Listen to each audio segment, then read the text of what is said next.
So, good morning mga ka-farmers. Happy Sunday. So, natay tubagon nga pangutana no. So, nangutana si sir kung kani ba daw multivitamins na Daviscom na i-inject ito for 3 days is every monthly ba daw na ito ginahatag. So, para sa kuha sir, dili na siya necessary nga monthly ka maghatag o B-complex na injectable sa imuhang mga baboy no. Especially pag healthy sila.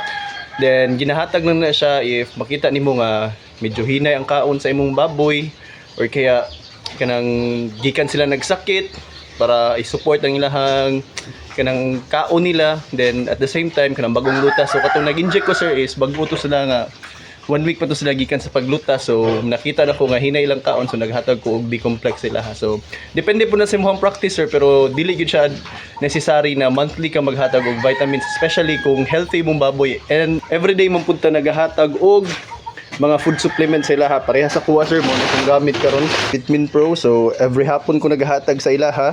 And at the same time para sa kong mga breeder nag V22 ko, then sisikal, then nako gina-try na product karon mo ning Gold King.